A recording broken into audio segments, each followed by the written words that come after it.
Today's story will take you deep into a suburban nightmare, one that began with a false accusation and ended with a reckoning no one saw coming. It's a story about dignity in the face of prejudice, grace under pressure, and the quiet revolution that begins when one woman decides she's had enough. So sit back, turn up the volume, and get ready, because this isn't just another neighborhood dispute. This is the day Tanya Rhodes turned humiliation into history. She was humiliated in front of her neighbors, called a thief in her own driveway. But instead of anger, she chose precision. And in one calculated move, she turned the tables on everyone who doubted her. It happened on one of those mornings that almost felt too peaceful to end badly. The kind where the sun glowed off the rooftops, kids' bikes were tipped over on lawns, and the air smelled faintly like freshly cut grass. Tanya Rhodes had her playlist running on her Bluetooth speaker, washing down her black Lexus RX in the driveway of her brick home in Brookmere, North Carolina. She wasn't rushing. She had the day off from the high school, and cleaning her car had always been her version of therapy. Soap bubbles slid down the side mirror as she hummed along to a song she used to play for her students during exam week. She'd worked hard for this car, 5 years of saving, 3 of paying off her student loans, and 1 of finally allowing herself something nice. But as she wrung out her microfiber towel and stepped back to admire the shine, she saw a shadow move at the corner of her eye. Standing on the curb, arms folded, was Cheryl Donovan, the neighbor who always seemed to find something wrong with everyone's front yard. Tanya had seen her plenty of times before, snapping pictures of trash bins left out too long, pacing with her clipboard during HOA walkarounds, and once even measuring how high a neighbor's grass had grown after a storm. Today, though, she wasn't holding a clipboard. She was holding her phone. Recording. "Excuse me!" Cheryl's voice cut through the air like a sharp edge. "Whose car is that?" Tanya blinked, confused. "Mine," she said, wiping her hands on a towel. "That's not possible." Cheryl stepped closer, zooming in on her phone. "That car doesn't belong to you. I know everyone who lives here, and I've never seen you drive that vehicle." Tanya's first instinct was to laugh. She thought maybe Cheryl was joking. She'd seen neighbors pull harmless pranks before. But the look in Cheryl's eyes said otherwise. There was no humor, just accusation. "You're serious?" Tanya asked slowly, her brow furrowing. "Don't play smart," Cheryl snapped. "I'm calling the authorities. We don't need strangers stealing property in this neighborhood." Tanya exhaled sharply. "Strangers? Cheryl, I live here. 208 Meadow Court. Right there." She pointed toward her front door, the one she'd painted sage green last spring. Cheryl kept recording. "I've lived here 22 years, never seen you. And that car," she gestured with her phone, "belongs to the Bensons. They used to live 2 houses down before they moved."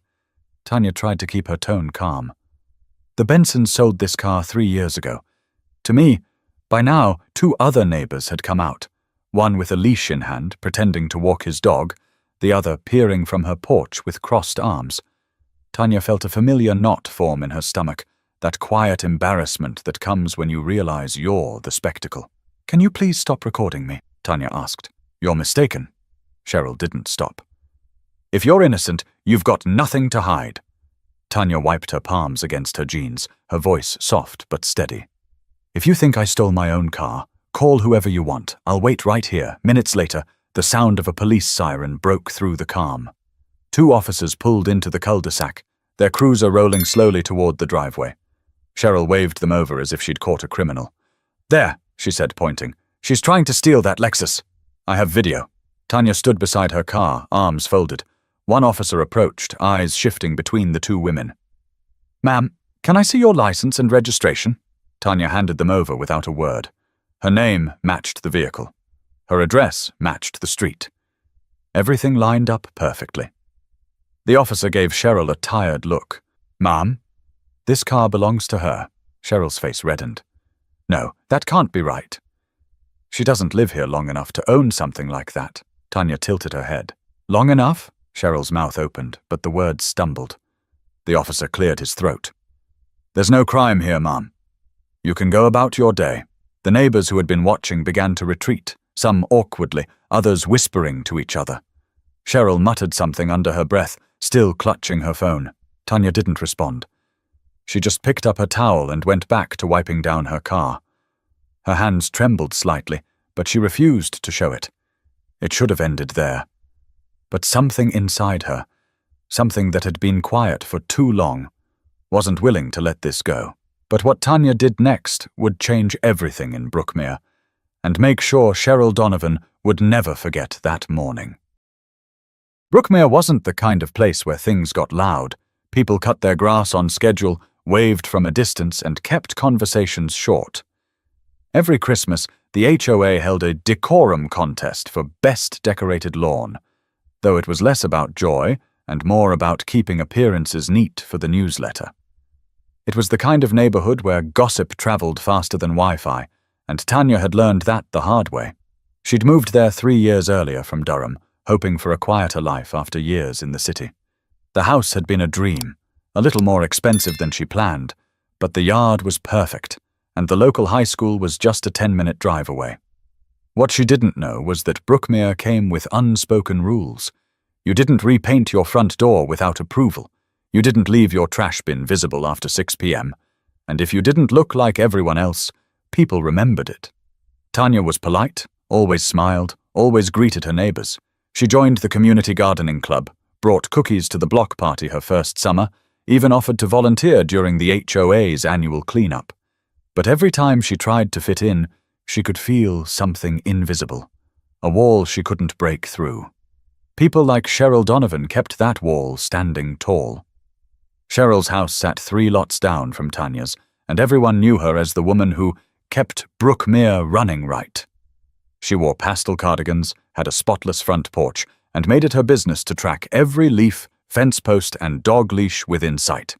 She wasn't technically the HOA president, but she didn't need to be.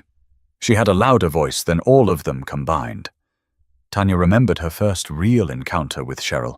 It was during her second week in the neighborhood. She'd parked her car slightly over the sidewalk while unloading groceries. Cheryl appeared, clipboard in hand. "Cars aren't supposed to block pedestrian space," she'd said. No hello, no smile. Tanya apologized, moved the car immediately, and thought that was that. But later that evening, she found an email from the HOA. A friendly reminder about parking guidelines. After that, it became routine.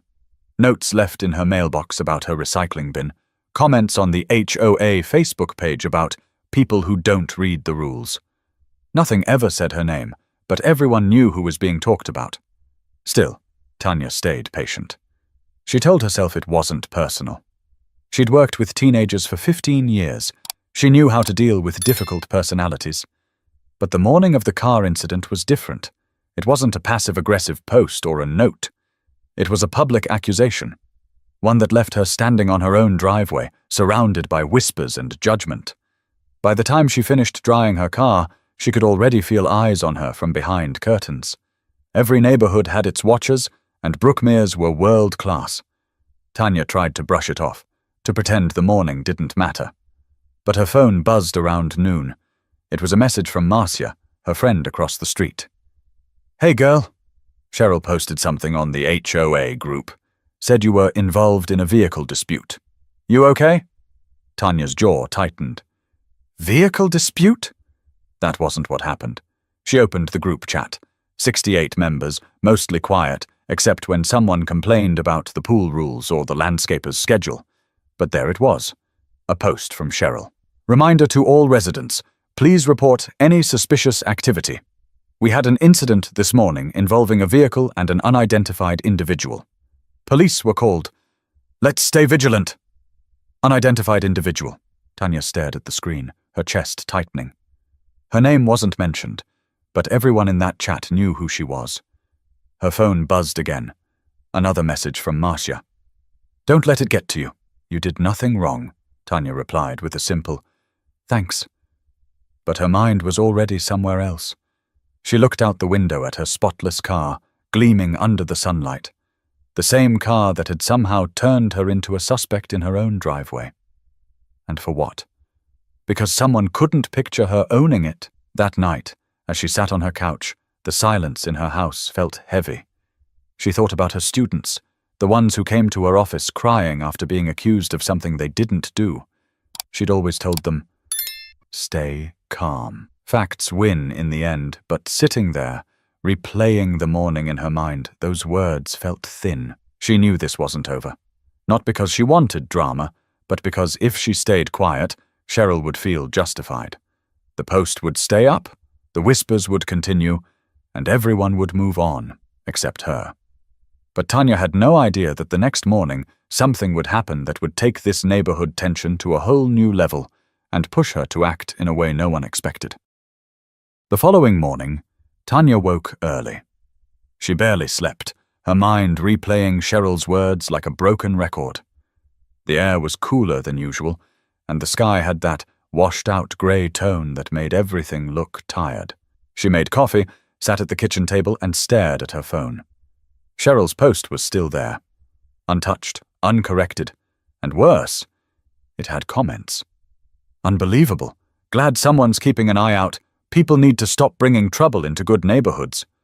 That's why we pay HOA fees, right? Each line stung more than the last. Marcia had left a single comment trying to defend her. I know Tanya. She's lived here for years. Let's not jump to conclusions, but that was drowned out by the noise. Tanya could feel it. The quiet isolation that came from being labeled without a single person asking for her side of the story. She closed the app and pushed the phone aside. Later that morning, she decided to take control of her own narrative. She went outside with her phone and started taking photos of her car, the license plate, the registration sticker, everything. She wasn't sure what she'd do with them yet, but she knew she needed proof. As she was doing it, she heard a familiar voice behind her. Well, look who's documenting again. Tanya turned around. Cheryl stood at the end of her driveway in a pink sweater set, holding a mug that said, Brookmere Strong. Morning, Tanya said flatly. I see you're still here, Cheryl said, glancing toward the car. Where else would I be? Tanya replied. Cheryl's tone had that condescending sweetness that felt like sugar poured over vinegar. You know, people are a little concerned after yesterday. We like to keep things peaceful here. Tanya crossed her arms. Peaceful? You called the police on me for washing my car. I called the police because you refused to identify yourself, Cheryl said defensively. I literally told you my name and address. Tanya shot back. You just didn't believe me. Cheryl's voice rose a little. Well, forgive me for caring about safety. We've had theft before. You know, Tanya took a step closer. You thought I was stealing from my own driveway.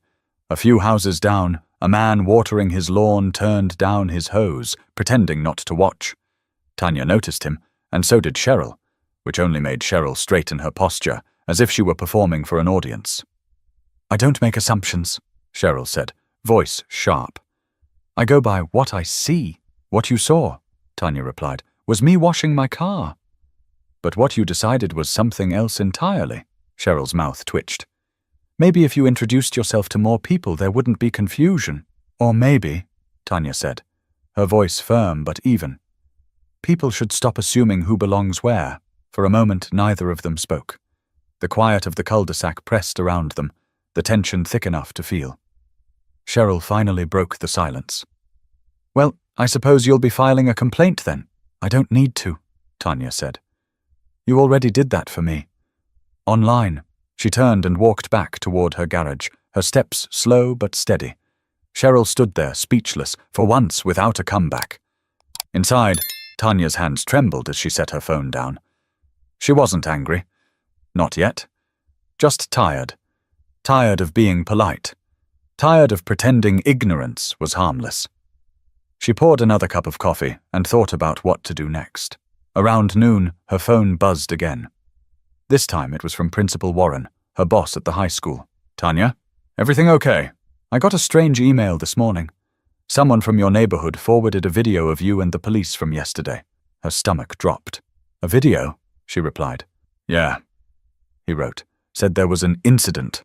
I told them it's none of their business, but I wanted to give you a heads up. Tanya closed her eyes. Cheryl had shared it. By the time evening came, the entire community was whispering about the car situation. Even parents from her school texted her in concern. It wasn't just a misunderstanding anymore. It was becoming a story. And in this version, Tanya was the problem. She walked outside as the sun dipped low, the streetlights flickering on. Cheryl's house sat dark except for the faint glow of a television in the living room. Tanya stood in her driveway, looking at her car, the one she'd worked so hard for.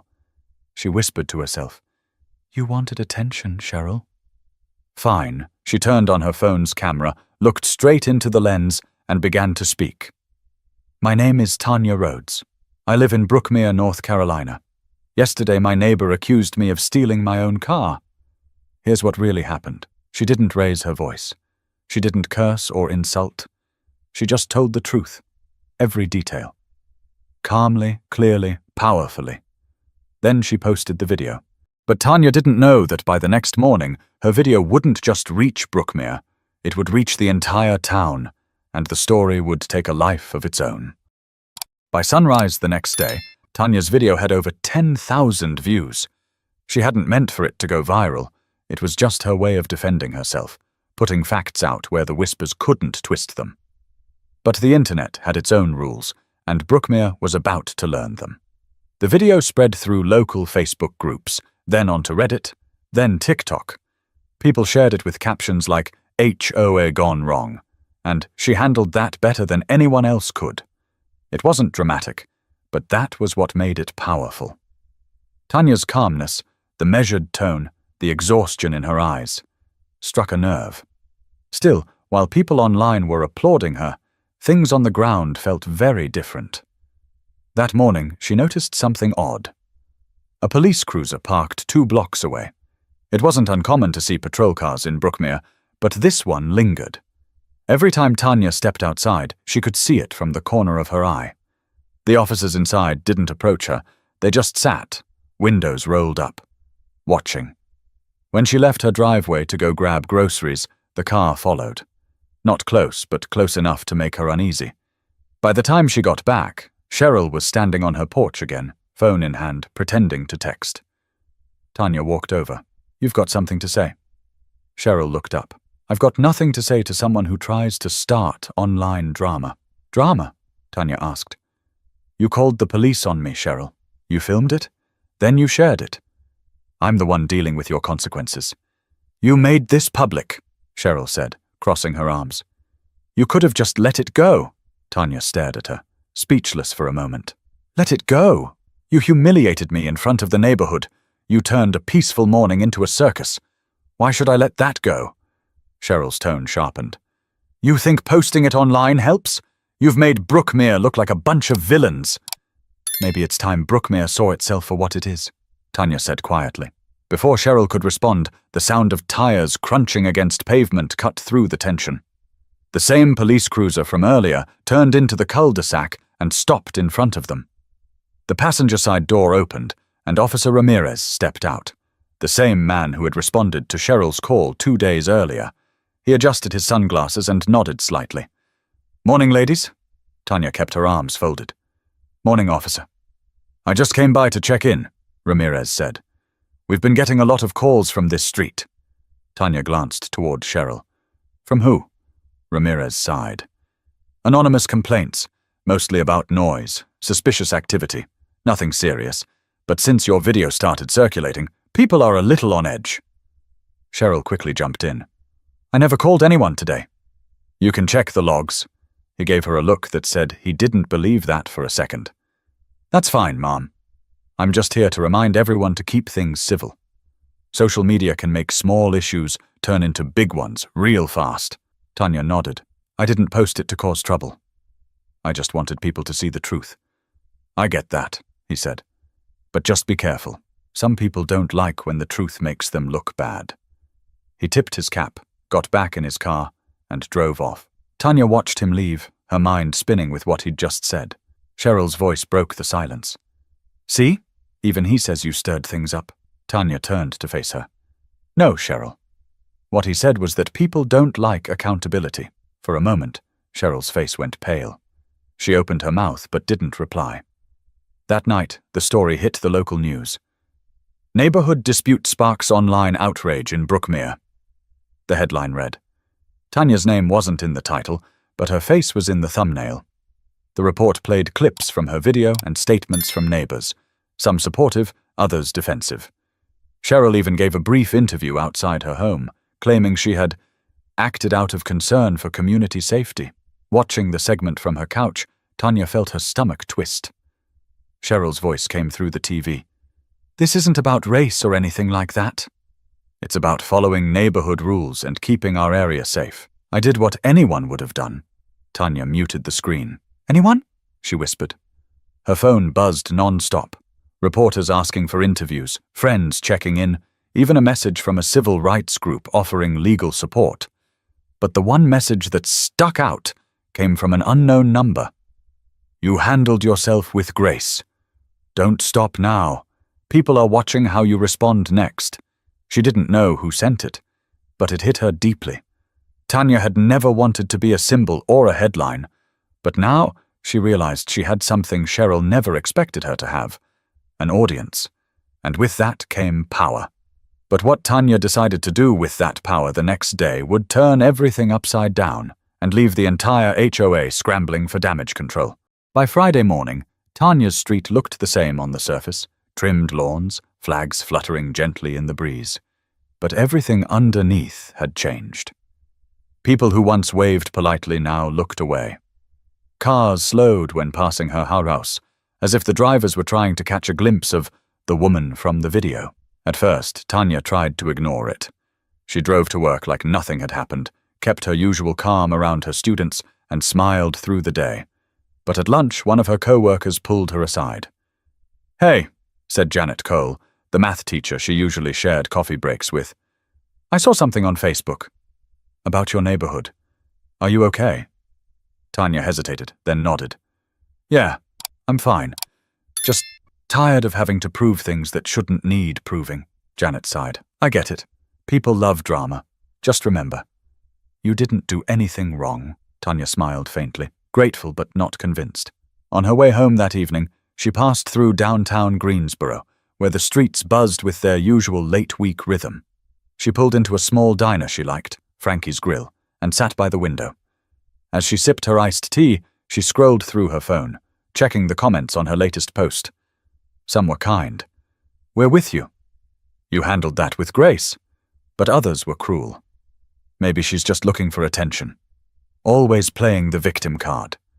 Her chest tightened. The internet could turn sympathy into suspicion overnight. She locked her phone, finished her drink, and drove home as the sky dimmed into shades of violet. Pulling into her driveway, she saw something new. A note taped to her mailbox.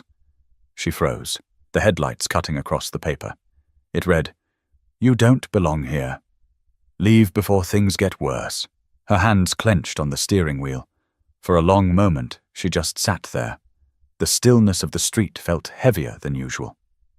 Then she got out, ripped the note off, and walked inside. She didn't cry. Not yet. Instead, she grabbed her laptop and opened a new document. If people wanted to watch her, she'd give them something real to see. That's when the idea came to her. Not revenge, not payback, but exposure. Real exposure. She called her cousin Renee, a journalist in Charlotte who had spent years covering stories about discrimination and community disputes. "Renee, it's me," Tanya said, trying to keep her voice steady. "I need your advice. Something happened here, and it's getting bigger." Renee's tone was instantly alert. "Talk to me. What's going on?" Tanya explained everything. The accusation, the video, the note. There was a pause. Then Renee said, "Tanya, this isn't just neighborhood drama anymore. You've got documentation, witnesses, a viral video. This is a story that needs daylight." "I don't want attention," Tanya said softly. "I just want the truth on record." "That's exactly what attention does," Renee replied. "It makes truth harder to bury." They talked for nearly an hour. By the end of the call, Tanya had a plan. She would hold the HOA accountable, not by arguing in the comments section, but by confronting them directly, in person, where they couldn't twist her words. That night, she printed everything: screenshots, posts, Cheryl's video, even the HOA group chat messages. Each sheet of paper was a piece of the puzzle. She placed them neatly into a binder, labeled it Incident Record, May 2025, and set it by the door. The next morning, Tanya arrived at the HOA office, a small beige building behind the community pool, and asked to speak during the board's open session. Cheryl was already there, sitting among the members with her arms folded and her usual smug confidence. When Tanya's turn came, she stood in front of the group and placed the binder on the table. Her voice was steady, but carried through the room. On April 27th, I was accused by my neighbor of stealing my own car. That accusation was recorded, shared, and circulated publicly. I was called a stranger and an unidentified individual in my own neighborhood. The police verified ownership immediately, but that wasn't enough, because even after proof, the harassment didn't stop. A few board members shifted uncomfortably. Cheryl stared straight ahead, pretending not to react. Tanya continued. I've lived here 3 years. I've paid every HOA fee on time. I've followed every rule, and yet I'm treated like I don't belong. So here's my question. What exactly does belonging mean here? Silence. She let it hang in the air, the weight of it pressing on every person in the room. Finally, the HOA president cleared his throat. Ms. Rhodes, we'll review your concerns and respond formally. Tanya smiled politely. Good. I'll be waiting. And so will everyone who's already seen what happened. Then she gathered her binder, turned, and walked out. By Friday morning, Tanya's street looked the same on the surface, trimmed lawns, flags fluttering gently in the breeze. But everything underneath had changed. People who once waved politely now looked away. Cars slowed when passing her house, as if the drivers were trying to catch a glimpse of the woman from the video. At first, Tanya tried to ignore it. She drove to work like nothing had happened, kept her usual calm around her students, and smiled through the day. But at lunch, one of her co-workers pulled her aside. Hey, said Janet Cole, the math teacher she usually shared coffee breaks with. I saw something on Facebook about your neighborhood. Are you okay? Tanya hesitated, then nodded. Yeah, I'm fine. Just tired of having to prove things that shouldn't need proving. Janet sighed. I get it. People love drama. Just remember, you didn't do anything wrong. Tanya smiled faintly, grateful but not convinced. On her way home that evening, she passed through downtown Greensboro, where the streets buzzed with their usual late-week rhythm. She pulled into a small diner she liked, Frankie's Grill, and sat by the window. As she sipped her iced tea, she scrolled through her phone, checking the comments on her latest post. Some were kind. We're with you. You handled that with grace. But others were cruel. Maybe she's just looking for attention. Always playing the victim card. Her chest tightened. The internet could turn sympathy into suspicion overnight. She locked her phone, finished her drink, and drove home as the sky dimmed into shades of violet.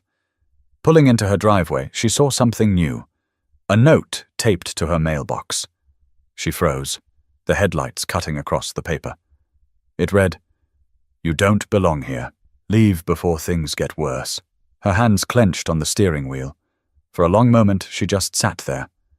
The stillness of the street felt heavier than usual. Then she got out, ripped the note off, and walked inside.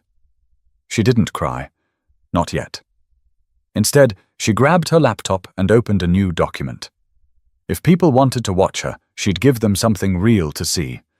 That's when the idea came to her. Not revenge, not payback, but exposure. Real exposure. She called her cousin Renee, a journalist in Charlotte, who had spent years covering stories about discrimination and community disputes. Renee, it's me, Tanya said, trying to keep her voice steady. I need your advice. Something happened here, and it's getting bigger. Renee's tone was instantly alert. Talk to me. What's going on? Tanya explained everything. The accusation, the video, the note. There was a pause. Then Renee said, Tanya, this isn't just neighborhood drama anymore. You've got documentation, witnesses, a viral video. This is a story that needs daylight. I don't want attention, Tanya said softly. I just want the truth on record. That's exactly what attention does, Renee replied. It makes truth harder to bury. They talked for nearly an hour. By the end of the call, Tanya had a plan. She would hold the HOA accountable. Not by arguing in the comments section, but by confronting them directly, in person, where they couldn't twist her words. That night, she printed everything. Screenshots, posts, Cheryl's video, even the HOA group chat messages. Each sheet of paper was a piece of the puzzle. She placed them neatly into a binder, labeled it Incident Record, May 2025, and set it by the door. The next morning, Tanya arrived at the HOA office, a small beige building behind the community pool, and asked to speak during the board's open session. Cheryl was already there, sitting among the members with her arms folded and her usual smug confidence. When Tanya's turn came, she stood in front of the group and placed the binder on the table. Her voice was steady, but carried through the room. On April 27th, I was accused by my neighbor of stealing my own car. That accusation was recorded, shared, and circulated publicly. I was called a stranger and an unidentified individual in my own neighborhood. The police verified ownership immediately, but that wasn't enough, because even after proof, the harassment didn't stop. A few board members shifted uncomfortably. Cheryl stared straight ahead, pretending not to react. Tanya continued. I've lived here 3 years. I've paid every HOA fee on time. I've followed every rule, and yet I'm treated like I don't belong. So here's my question. What exactly does belonging mean here? Silence. She let it hang in the air, the weight of it pressing on every person in the room. Finally, the HOA president cleared his throat. Ms. Rhodes, we'll review your concerns and respond formally. Tanya smiled politely. Good. I'll be waiting. And so will everyone who's already seen what happened. Then she gathered her binder, turned, and walked out. Outside, the afternoon sun hit her face. For the first time in days, she felt something shift inside her. Not peace, not relief, but resolve. But she didn't realize that Cheryl wasn't done. That night, Cheryl would make one last move. And this time, Tanya would answer in a way no one could ignore.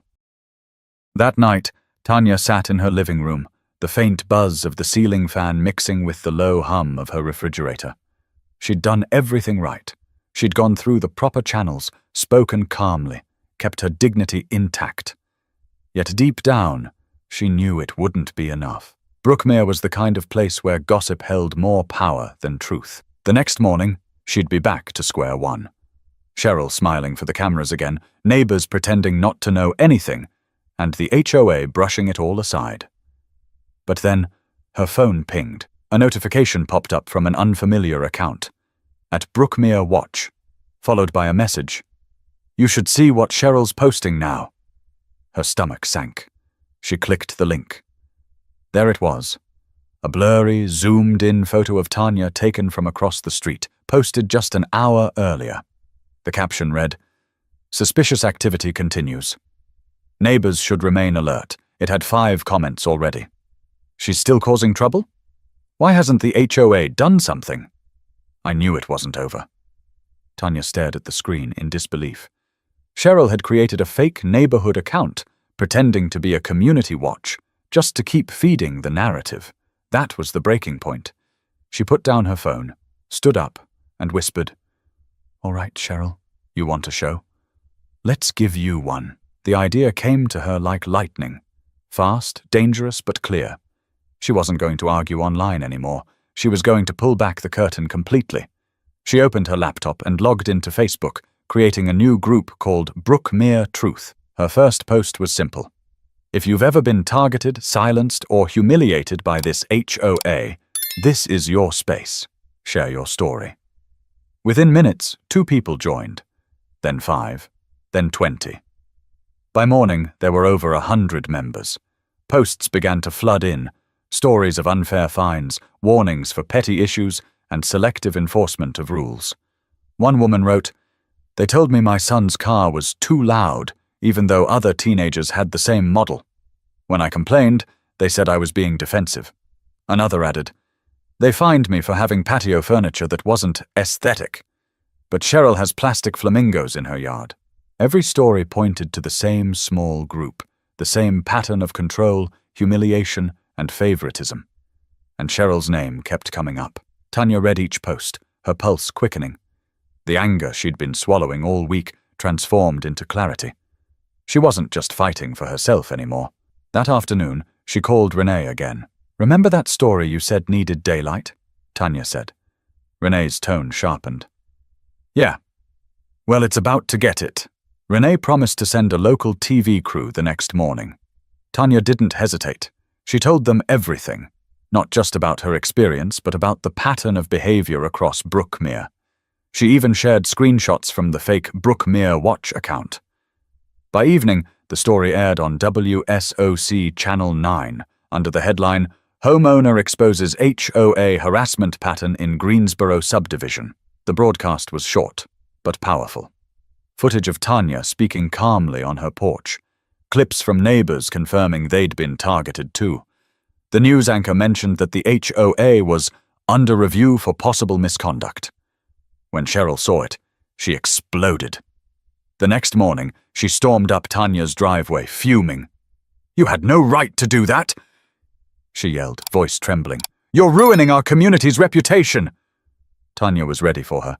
She had her phone recording before Cheryl even got close.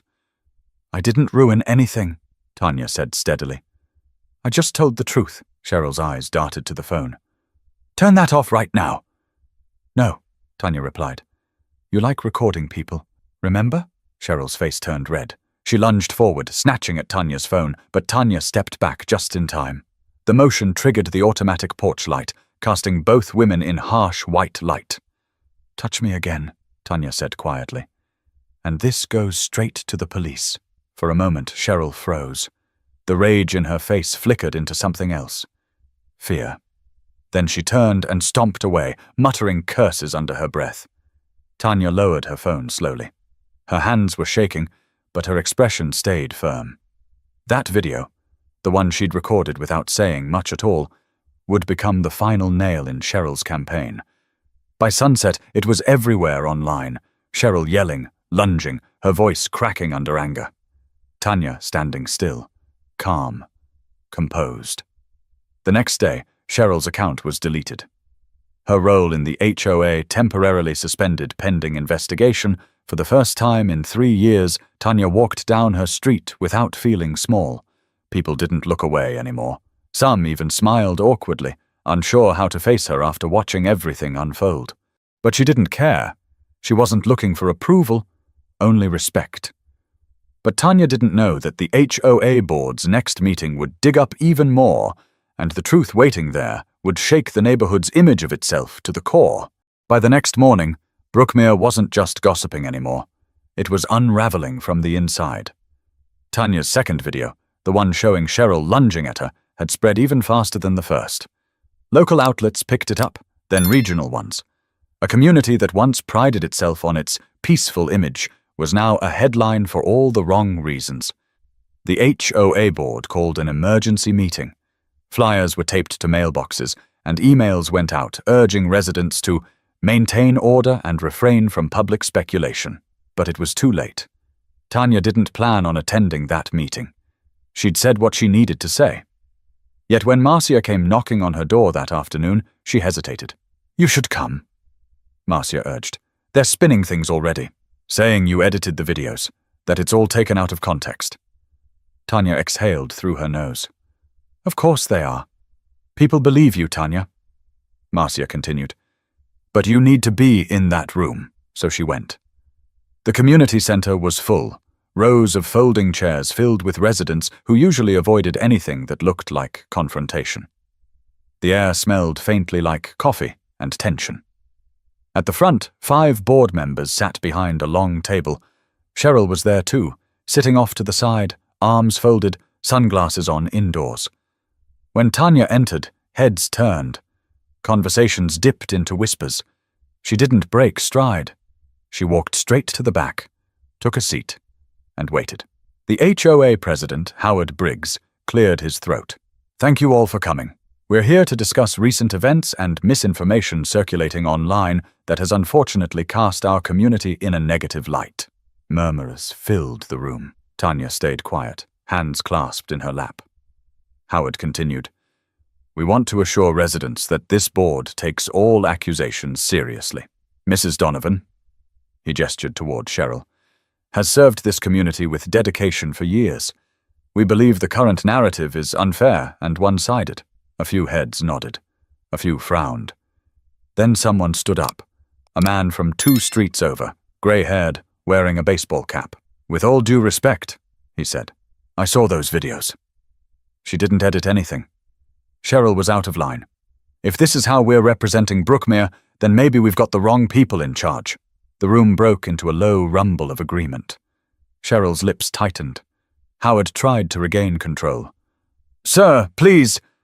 But another voice cut in.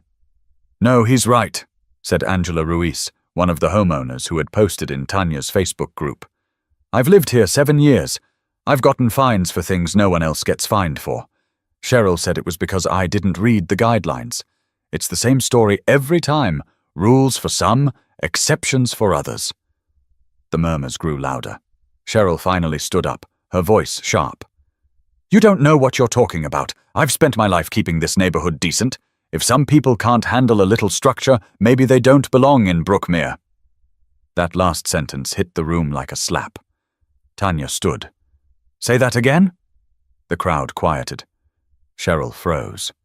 Tanya walked slowly to the front, eyes locked on her. "You've spent weeks calling me suspicious, dangerous, untrustworthy. And now you're saying people like me don't belong. You realize everyone in this room just heard that?" Cheryl's mouth opened, but the words faltered. Tanya turned to the board. "You said you take accusations seriously. So here's mine. This board has allowed discrimination to hide behind rules for years. And it's not just me. It's anyone who doesn't fit your idea of what Brookmere should look like." A few people clapped softly. Then more joined in. Howard tried to restore order, but the energy had shifted completely. People started voicing complaints right there. Unfair landscaping fees, ignored maintenance requests, double standards on property checks. The board couldn't keep up. Within an hour, what was supposed to be a controlled meeting turned into a full reckoning. Cheryl left halfway through, slamming the door on her way out. By evening, the HOA group chat, once silent except for reminders about trash bins and community barbecues, was flooded with demands for change. Marcia texted Tanya later that night. "They're voting next week. Cheryl's position might actually be revoked." Tanya didn't smile. She just stared at the message for a long time. It wasn't satisfaction she felt. It was exhaustion. She hadn't wanted to destroy anyone. She just wanted peace. But peace, she realized, didn't come from silence. The next morning, she went for a walk. It was early, the sky still pale with dawn. A few neighbors waved, tentative, unsure. But this time, their gestures felt real. Not polite, not performative. When she got back home, a note was taped to her door. Her heart skipped for a second, but this one was different. It read, "Thank you for standing up. Some of us were scared too, but you gave us courage." Tanya held the paper in her hand, her throat tightening. For the first time since the whole ordeal began, she allowed herself a small, genuine smile. But just as Brookmere started to feel calmer, the HOA's internal review uncovered something even darker, and it would show everyone that Cheryl's behavior was only the tip of the iceberg. The HOA's internal review began quietly, a formality, according to Howard Briggs. Standard procedure, he'd told residents in an email, though everyone knew it was damage control. But within a week, standard procedure turned into something the board couldn't contain. A handful of residents had started asking for transparency. They wanted to see the HOA's correspondence, warnings, fines, citations. They wanted numbers, names, and dates. Howard hesitated at first, but the pressure became too much. The board reluctantly released copies of recent complaints, stretching back 2 years. It was all there, in black and white. The pattern was unmistakable. Out of nearly 80 written warnings sent by the HOA, over 60 had gone to just 7 households, all of them people of color or families who had moved in within the last 3 years. The reasons were trivial: lawn too dry, fence too high, kids too loud. Some fines were doubled without explanation.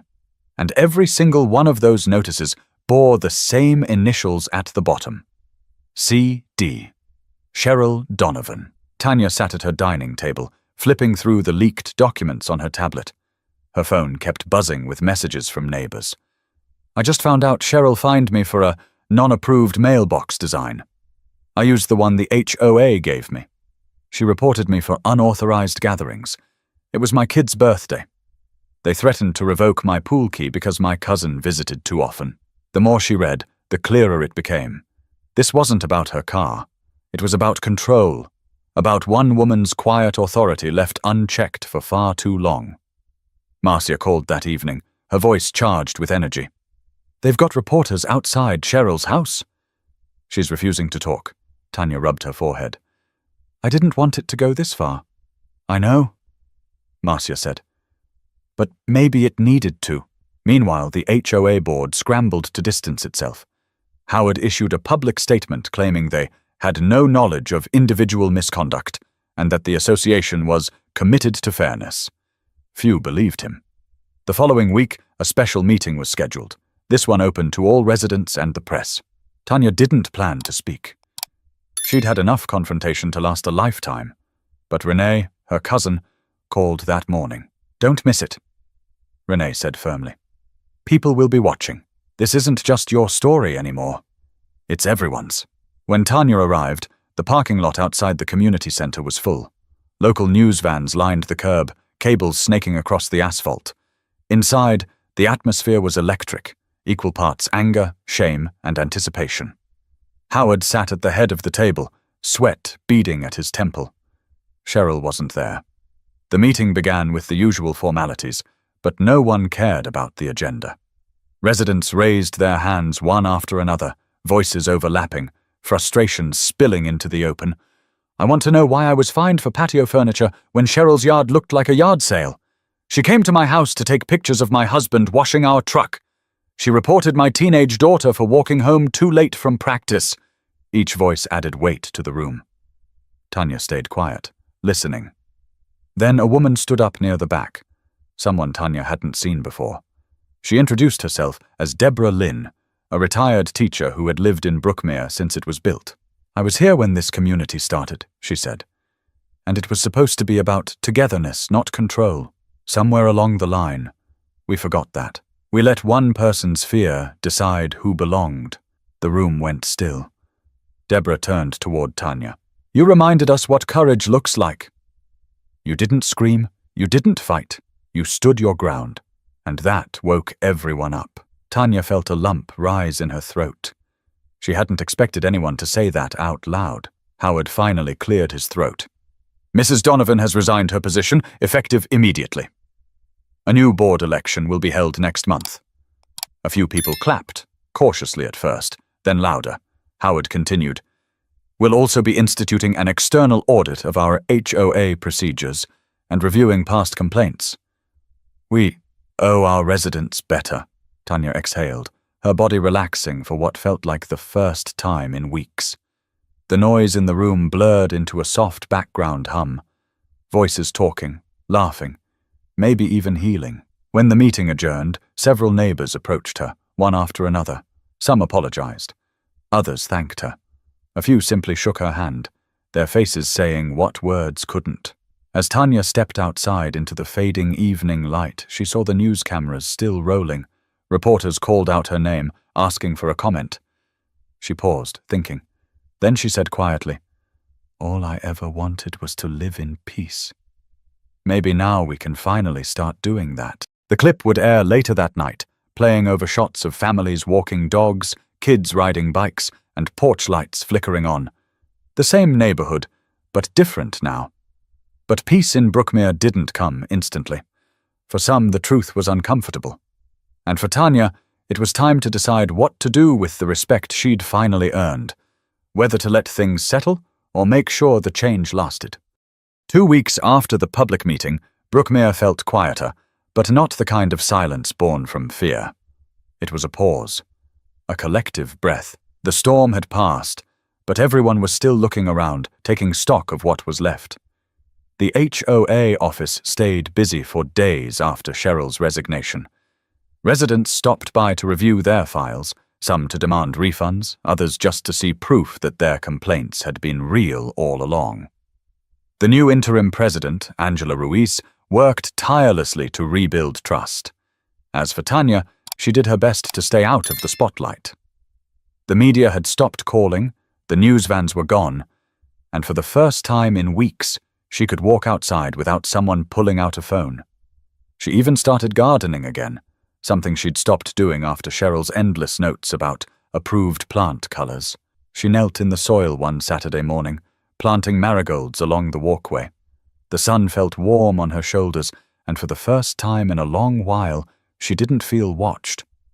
Marcia came by, carrying 2 cups of coffee. "You're getting famous for those flowers," she teased. Tanya laughed softly. "Guess it's safer than washing my car." They shared a quiet moment, sipping coffee, looking at the calm street. A few kids were playing catch on the corner. The neighborhood looked almost normal again. "You ever think Cheryl might apologize?" Marcia asked. Tanya hesitated. "Maybe, but I don't need her to." Marcia tilted her head. "You sure?"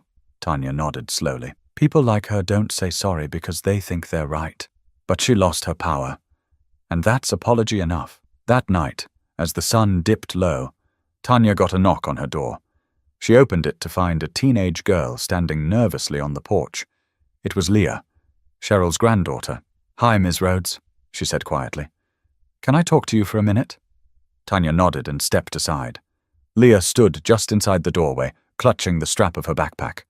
"I just wanted to say, I'm sorry," she said, "for what my grandma did. She told me her side of things, but after watching the videos, Her voice cracked slightly. She was wrong. Tanya felt her chest tighten. The girl's sincerity caught her off guard. "You don't have to apologize for her," Tanya said gently. "I know," Leah replied. "But I want to. She doesn't listen to anyone. I just didn't want you to think everyone in my family's like that." Tanya smiled softly. "I don't. It takes guts to come here, Leah. You did the right thing." The girl nodded, visibly relieved. As she turned to leave, Tanya called out, "Hey, your grandma's going to have a lot of time to think. Maybe one day she'll understand what you already do." After Leah left, Tanya sat in the quiet of her living room, the evening light spilling across the floor. For the first time since that day in her driveway, she felt a strange mix of exhaustion and peace. The next week, the HOA board announced their new policy changes publicly. Every complaint would now be reviewed by multiple members, not just one. Anonymous reports would no longer be accepted. Diversity training sessions were added for all board members. It wasn't a perfect fix, but it was a start. On Sunday, Tanya attended her first community barbecue since moving in. For once, people didn't whisper when she arrived. They waved, smiled, even joked about the viral video. Someone played music, and a few neighbors offered her a plate before she even asked. Howard approached her cautiously, holding a cup of lemonade. "Miss Rhodes," he said, voice awkward but sincere, "I want to say thank you for how you handled everything. You could have made this ugly, but you didn't." Tanya gave a faint smile. "It got ugly on its own. I just stopped pretending it wasn't." He nodded slowly. "Still, you changed things here for the better." She looked around the park, families laughing, kids running through sprinklers, the air light with conversation. "Maybe," she said quietly. "I just hope people remember it when the next problem shows up." As the sun set behind the rooftops, Tanya walked home, the sound of laughter fading behind her.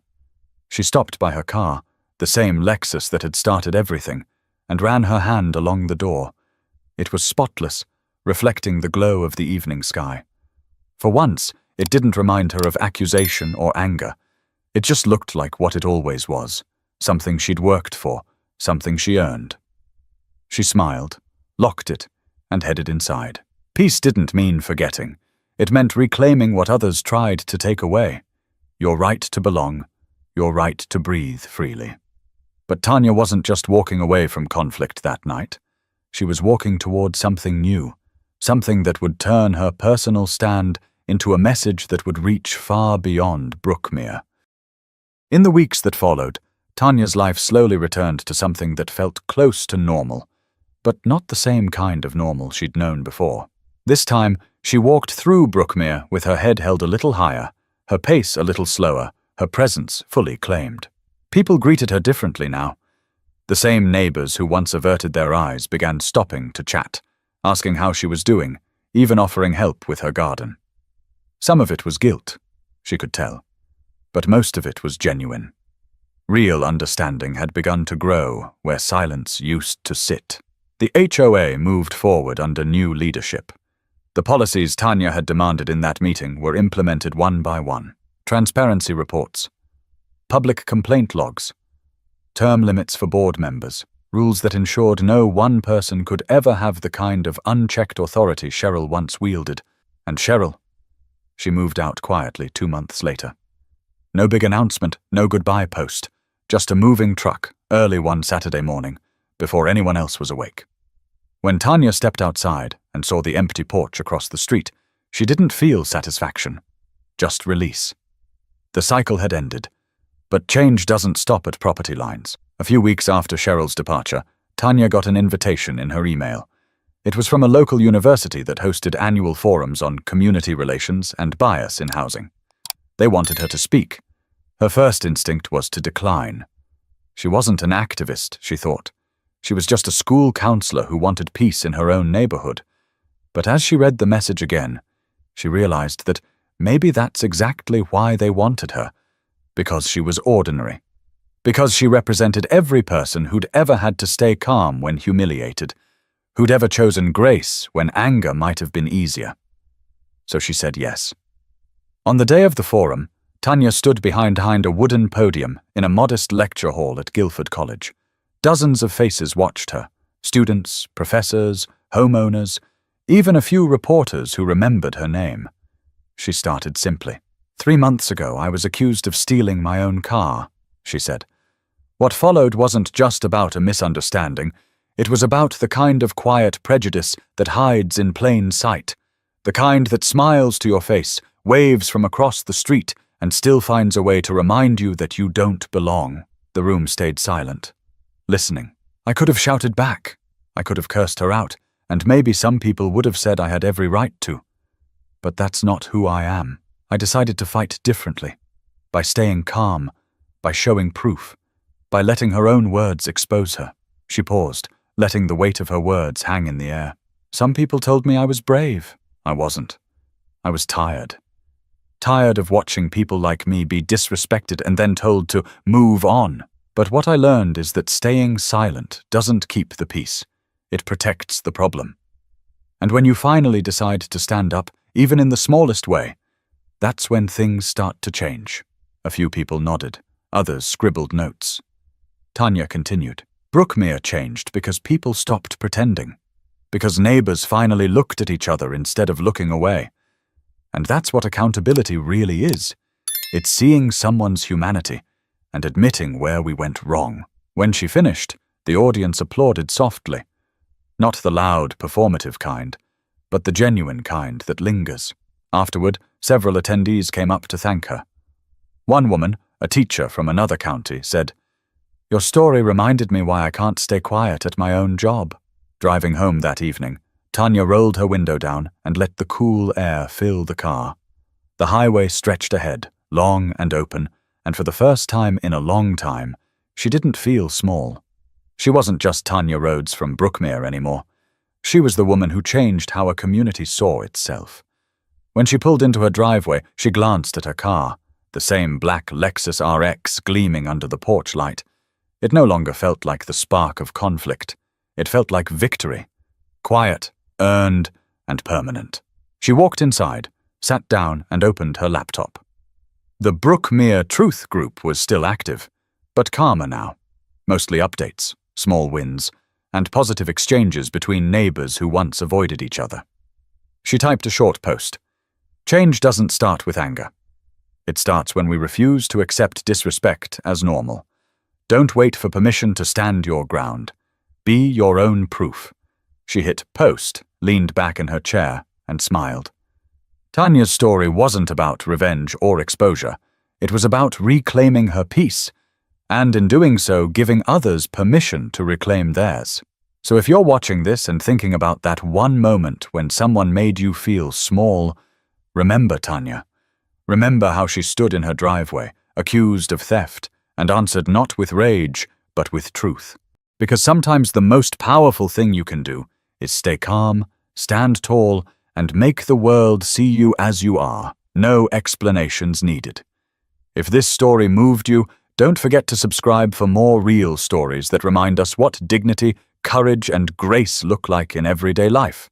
And always remember, your voice matters more than their assumptions. This has been an original story by A1 Storyteller, where every story reveals more than what's seen, and every ending leaves you thinking.